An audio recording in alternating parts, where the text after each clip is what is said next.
Welcome to the deep dive. Today, we're getting into something pretty crucial in the IT audit world, reporting. Basically, how do you actually tell people what you found? Exactly. I mean, you can do the best audit ever, find all sorts of important things, but if you can't communicate it properly, well, what's the point? Right. It just sits there. So we're going to look at this through ISACA's framework, ITF, that's the IT audit framework. Yep, specifically the fourth edition. That's the one that's been current since late 2020. Okay, ITF 4th edition. And inside that, we're really zooming in on two bits, reporting standard 1401 and reporting guideline 2401. Both just called reporting, simple enough. Oh, yeah, keeps it straightforward. But they're super important. Think of them as the rule book and the playbook for getting your audit results across effectively. Rule book and playbook. I like that. Yeah. So our mission today is to kind of unpack these for you, pull out the key ideas. The standard 1401, it basically sets the main requirement you have to report.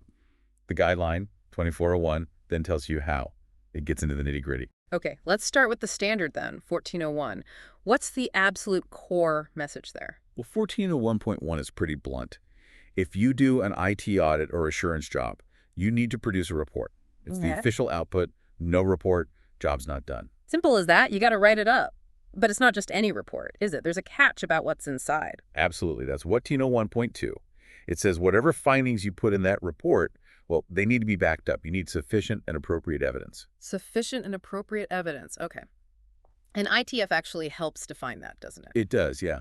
There's an Appendix C that talks about what appropriate evidence means. Basically, your conclusions, your findings, they have to stand on solid ground, verifiable stuff. Got it. No pulling findings out of thin air. You need the receipts, so to speak. Exactly. So that's the standard, setting the stage. Report your findings and back them up. Okay. Now for the how-to, the playbook, that's guideline 2401. What does that bring to the table? All right, 2401 gives you the structure, the contents list. It really details what should be in the audit report, plus things to think about when you're actually writing and finalizing it. It's all about making it clear, useful, and trustworthy. So let's walk through those contents. What absolutely has to be in there according to 2401.2? Okay, first up, the title needs to clearly say it's an independent auditor's report. Sets the tone right away.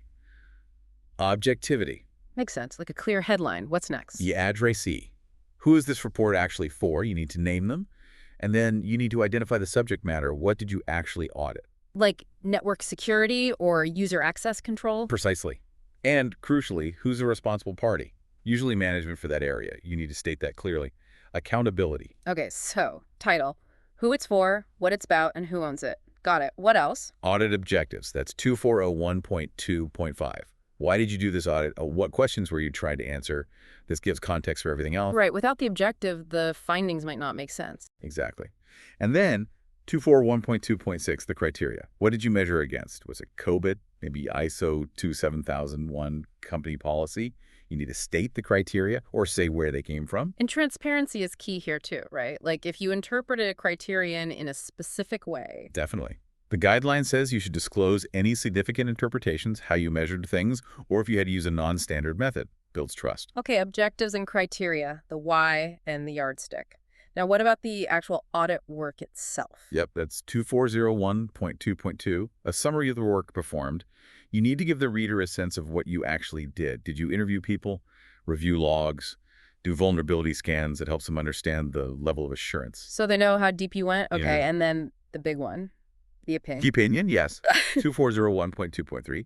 The report has to state the auditor's professional opinion.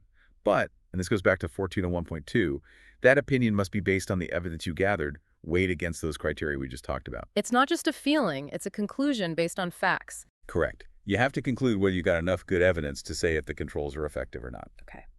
What else is essential for this report structure? Well, 2401.2.4 is important.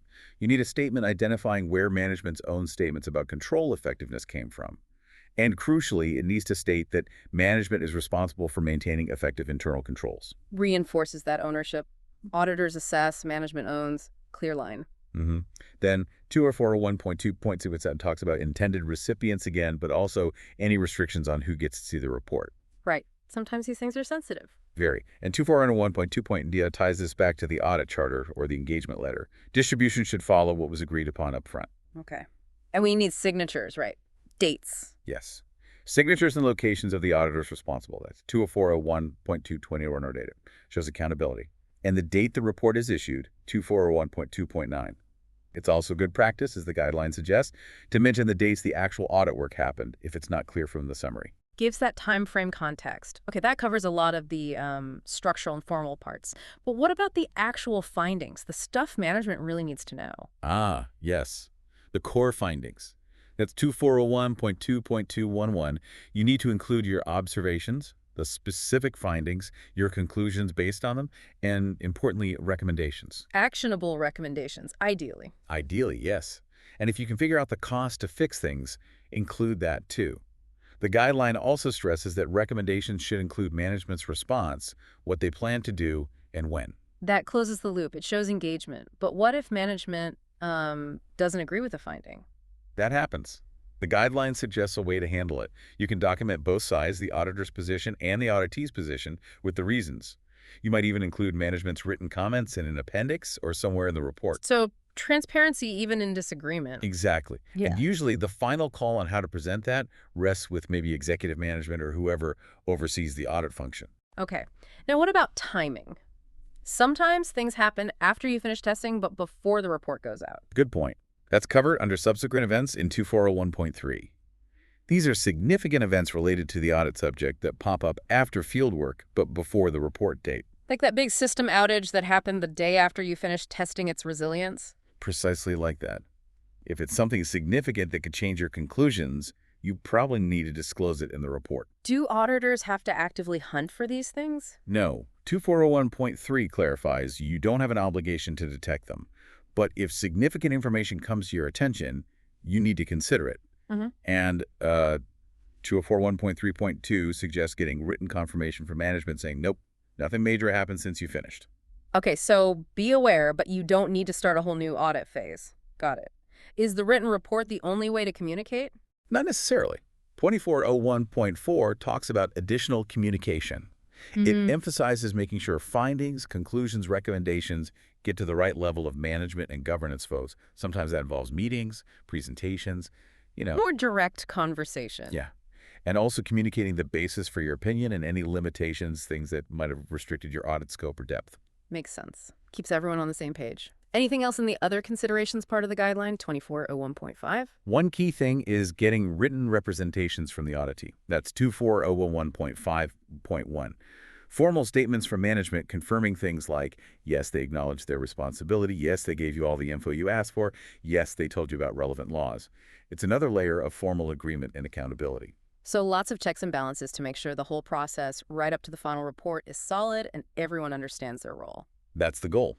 Standard 1401 and Guideline 2401 work together to make sure IT audit reporting is clear, credible, and actually useful for the organization. It really does sound like more than just ticking boxes. It's a framework for making sure the audit work actually leads somewhere, creates value. Absolutely. It's about translating technical findings into understandable business impact and driving improvement. And you mentioned earlier, this isn't standalone, right? It connects to other parts of ITI. Oh, definitely. You can't follow these reporting guidelines without solid evidence. So it directly links back to things like Standard 1205 and Guideline 2205, which are all about gathering and documenting that audit evidence. It's all part of one big process. Right. The evidence supports the findings go in the report, structured according to the guidelines. It all fits. Exactly. So for you listening, maybe think about the last time you saw an IT assurance report. Did it feel clear? Did you trust the findings? Did it make sense what needed to happen next? These ITF guidelines are aiming to make sure the answer to those questions is yes. Because ultimately, how well these findings are reported really shapes how much trust you can place in an organization's IT controls and overall digital health. Good reporting builds that confidence. That's a great point to end on. How much does the clarity of reporting influence your trust? Something to think about. Thanks for joining us for this deep dive.